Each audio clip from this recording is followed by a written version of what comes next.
நீங்கள் சொன்ன மாதிரி ஐயப்பனுக்கான ஒரு நேஷ்னல் ஆந்தம் மாதிரி தான் இது இருக்குது. இன்னொன்று என்னென்னா, இந்த பாட்டிலே வந்து நம்ம ட்ராவல் பண்ணிடுறோம், கிட்டத்தட்ட போய் ஐயப்பனை பார்த்துடுறோம், இப்படி தான் போகணும், இப்படி தான் பார்க்கணும் அப்படிங்கிறது வந்து இந்த பாட்டிலே நமக்கு வந்து தெரியுது.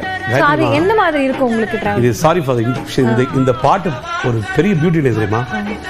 எங்கள் பெரியப்பா சோமு அவர்கள் வந்து மணிபாரதியோட அப்பா. அவர் வந்து பள்ளிக்கட்டு மணிகண்ட சேவா சங்கம் மூலம் அவங்க நிறைய சபரிமலை போயிட்டு வந்தால் இந்த பாட்டு எழுதினார். ஆனால் இந்த பாட்டை நீங்கள் என்னுடைய தந்தையார் அமரர் வீரமணி சாமி வந்து நீங்கள் டேப்பில் கேளுங்க. இந்த பாட்டை பாடும்போது அவர் சபரிமலைக்கே போகல. ஆக்சுவலாக சபரிமலைக்கு போகாமல் தான் இந்த பாட்டை பாடினார். ஆக்சுவலாக வீரமணி சாமி வந்து நான் பிறந்த அப்புறம் தான், பையன் பிறந்தாதான் நான் மலைக்கு வருவேன்னு எங்கள் அப்பா வேண்டினார் ஐயப்பன்ட்டு. அது வரைக்கும் போகல மலைக்கு. 75 நான் பிறந்ததுக்கப்புறம் தான் எம்என் நம்பியார் குருசாமி தலைமையில் என்னுடைய அப்பா வந்து சபரிமலை ஜேர்னியை ஸ்டார்ட் பண்ணார். இந்த பாடல் 67 மணி 1967 69 நான் பிறக்கலைங்க இந்த பாட்டும்போது.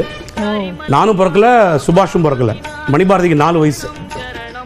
அதாவது இந்த பாடல் வந்து அப்பேற்பட்ட ஒரு என்ன சொல்றது, அதாவது ஐயப்பனுக்கு வந்து சாநித்தியம் நிறைந்த பாடல், ஐயப்பனின் சாநித்தியம் உண்மையாவே நிறைந்த பாடல்.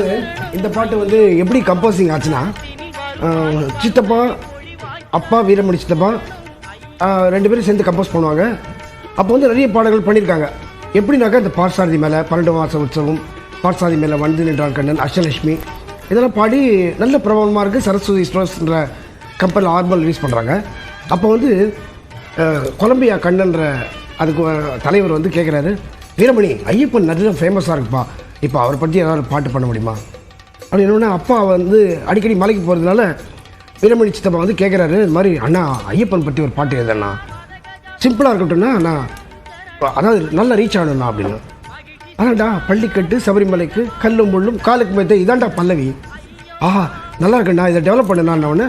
அதுக்கப்புறம் என்ன, கார்த்திகை மாதம் மாலை அணிந்து நேர்த்தியாகவே விரதம் இருந்து பார்த்த சாரதியின் மைந்தனே உன்னை காண வேண்டிய தவம் இருந்து. இது பாருங்கள், ஏன்னா நாங்கள் வந்து பார்சாதி கோயில் எழுத்தாம மாதிரி தான் நான் குழந்தையாக இருக்கும்போது எங்கள் அப்பா கலைமாமணி சோமவர்கள், சித்தப்பா எல்லாம் ஒன்றா ஃபேமிலியாக இருந்தபோது, ஸோ அந்த பார்சாரதி கண்ணனோட மகன் ஆச்சு, அதனால் வந்து பார்சாதி கோட் பண்ணியிருப்பார். ஸோ இந்த பாட்டு வந்து இன்றைக்கும் சரிங்க, அகில உலகத்துலேயும் இந்த பாட்டு பாடாதவங்களும் இல்லை, ஐயப்பன்மார்களே கிடையாது, கேட்காதவங்களும் கிடையாது, ரிங்டோன் வச்சுக்காதவங்களே கிடையாது.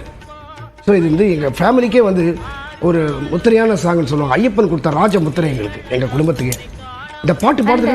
இவர் அமரர் மறைந்த திரு வீரமணி ஐயா அவர் வந்து இந்த பள்ளிக்கட்டு மட்டும் இல்லை, நிறைய பாடல்கள் பாடியிருக்கிறார். ஆனால் இது வந்து இன்னும் பிரபலமாக, அதாவது எல்லா யதார்த்தமாக ஒரு ஜனரஞ்சகமாக போய் எல்லாருக்கும் சேர்ந்துருச்சுன்னு சொல்லலாம். இது வந்து ஒரு பெஞ்ச் மார்க் ஃபாதருக்கு.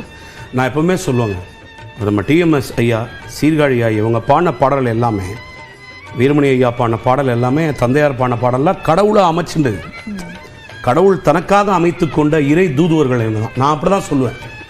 ஏன்னா முருகன் எடுத்துனீங்கன்னா டிஎம்எஸ் ஐயாவோட ஒரு உள்ள முருகதையா, ஒரு கற்பனை என்றாலமாக இருக்கட்டும், அதே மாதிரி தந்தையார் வீரமணி சாமிக்கு இந்த பள்ளிக்கட்டு, அது ஒன்றும் இல்லை, அம்மனுக்கு செல்லாத்தா செல்ல மாறியாத்தா, பல பாடல்கள் வந்து வீரமணி சாமி வந்து வீரமணி சாமியோடும் சோமுவர்களும் இணைந்து கிட்டத்தட்ட ஒரு பக்தி பாடலை ஒரு புரட்சியை ஏற்படுத்தினாங்க. அதில் ஐயப்பன் இப்போ நீங்கள் சொன்ன மாதிரி அந்த பள்ளிக்கட்டு வந்து பெஞ்ச் மார்க். இப்போது லண்டனில் இசை நிகழ்ச்சி நடத்தி வரும்போது பசங்களுக்கு 6 வயசு, அந்த 2 பேர் மாலை போட்டுன்னு அங்கே அந்த குளிரில் இங்கே சபரிமலை வராதனால அங்கேயே ஒரு படி செட் பண்ணி அங்கே போகிறாங்க. அந்த 6 வயசு பையனும் 3 வயசு பையனும் 2 பேரும் சேர்ந்து பள்ளிக்கட்டு சபரிமலைக்கு பாடலை பாடுறாங்க. ஸோ அடுத்த ஜென்ரேஷனுக்கு அது கேரி ஆகுது. இதுதான் வந்து இந்த பாட்டோட ஒரு ரியல் ஒரு மகத்துவம்.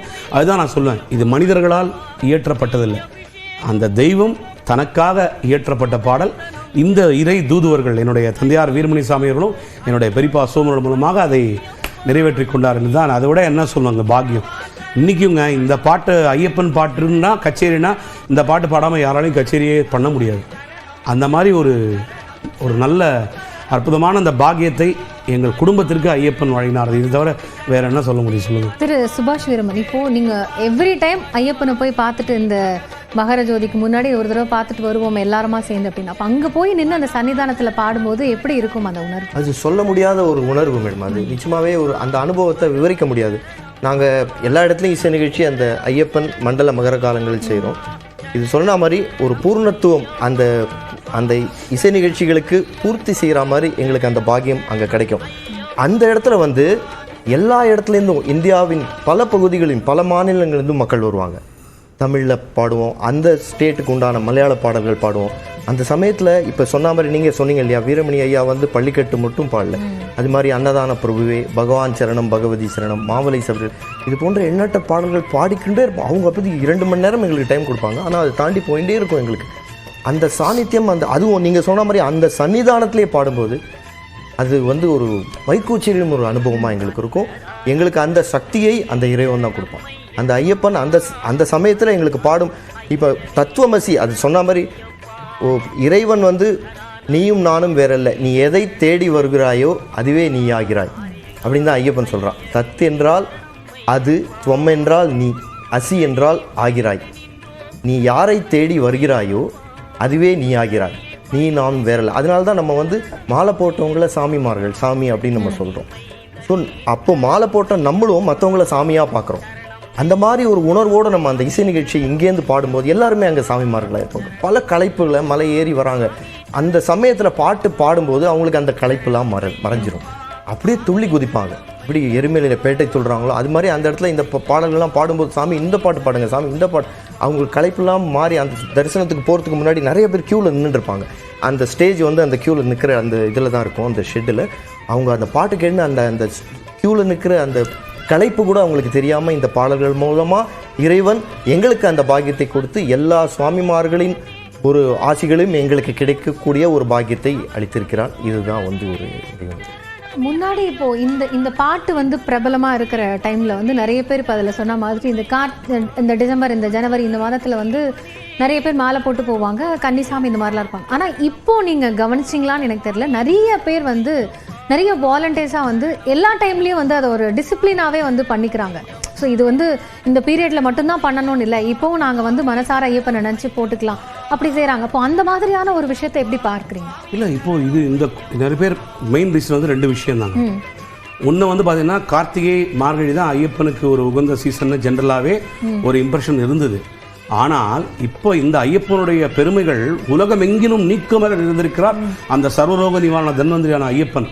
ஸோ அதனால் எல்லாரும் ஒரே நேரத்தில் அக்காமடேட் பண்ண முடியாததுனால அந்த தமிழ் மாதங்கள் இருக்குது பாருங்கள், தையிலேருந்து அடுத்த தை வரைக்கும் அந்த தமிழ் மாதங்களில் முதல் 5 நாட்கள் சபரிமலை சன்னிதானம் திறக்கும். அந்த 5 நாட்களும் வந்து நிறைய பேர் வந்து இந்த நவம்பர் டிசம்பரில் சப்போஸ் லீவு கிடைக்காது, ஆஃபீஸில் ஏதாவது டார்கெட் ஃபினிஷிங்காக இருக்கும், நிறைய பேருக்கு பல அலுவல்கள் இருக்கும். இருந்தாலும் அந்த மற்ற நாட்களில் அவங்க மலைக்கு போனால் கூட அந்த 41 நாள் விரதத்தை கடுமையாக அனுஷ்டித்து தான் எல்லாரும் மலையேறுகிறார்கள் எனக்கு தெரிந்தவரை. அதாவது இப்போ நிறைய பேர் என்ன கேட்பாங்க, என்ன சாமி ஒரு 15 நாள் மாலை போட்டு போயிடலாம். அதாவது நான் தப்பு சொல்லலை, எல்லாருக்கும் ஐயப்பன் தரிசனம் கொடுப்பார்.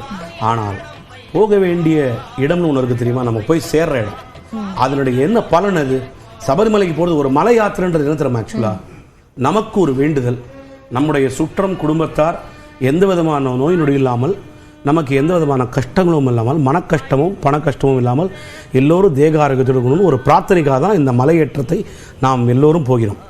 இது வந்து ஏன் இவ்வளவு கடுமையான விரத முறை அனுஷ்டிக்கிறது தான் ஐயப்பனுக்கு கொண்டு எல்லாரும் என்கிட்ட கேட்பாங்க, என்னங்க நான் பயணிக்கு போகிறோம், இவ்வளோ செக்ஷனில் இங்கே போகிறோம், திருப்பதி போகிறோம், நடந்தே போகிறோம், ஏன் சபரிமலைக்கு கொண்டு இவ்வளோனா சயின்ஸு வேறு ஒன்றும் இல்லைங்க. அதாவது அந்த 41 நாட்கள் மனிதனை புனிதனாக்கி எவ்வளோ தூரம் த பியூரஸ்ட் டு த கோர் அப்படின்னு சொல்லுவாங்க இங்கிலீஷில், ஆங்கிலத்தில். எவ்வளோ தூரம் நீங்கள் வந்து ஒரு உங்களை நீங்கள் தூய்மைப்படுத்தி கொண்டு அந்த உங்களை உடலை வருத்தி கொண்டு ஒரு பொழுது சாப்பிடணும்னு ஏன் சொல்கிறதுனா, அந்த மலை ஏறும்பொழுது உங்களுக்கு அந்த ப்ரீதிங் ப்ராப்ளம் இருக்காது. இங்கே பாருங்கள், காலை 5 மணிக்கு நம்ம வண்டி எடுத்தாலே வடன்னு ஆடும். ஆனால் சபரிமலையில் நாங்கள் வந்து வெடிகாலம்புற 3 மணிக்கு 3:30 மணிக்கு நடக்க ஆரம்பிப்போம்.